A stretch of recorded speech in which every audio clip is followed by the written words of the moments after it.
Samantala mga kabrigada, nanindigan ho ang Department of Foreign Affairs na patuloy pa rin kinikilala ng Pilipinas. Ito nga hong One China Policy. Ayon po sa DFA, hindi pa rin ho tayo mangingialam dito po sa mga internal affairs ng China sa kabila nga ho yan ng tensyon dyan sa Taiwan Strait.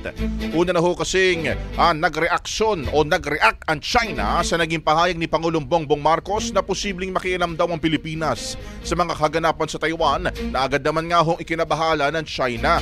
Sa katunayan, naglabas nga ho sila ng protesta. Ito pong si Foreign Ministry spokesperson Guo Jiakun at nagpahayag ng paalala kay Pangulong Marcos na nangako nga raw ho ang Pilipinas na susunod sa One China Policy at sa diwa nga ho ng 1975 China-Philippines Joint Communique. Gitang DFA, matagal nang sinusulong ng Pilipinas ang dialogo, katatagan sa rehiyon at mapayapang pagresolba sa mga alitan upang mapanatili ho ang maayos na ugnayan sa pagitan ng mga bansa.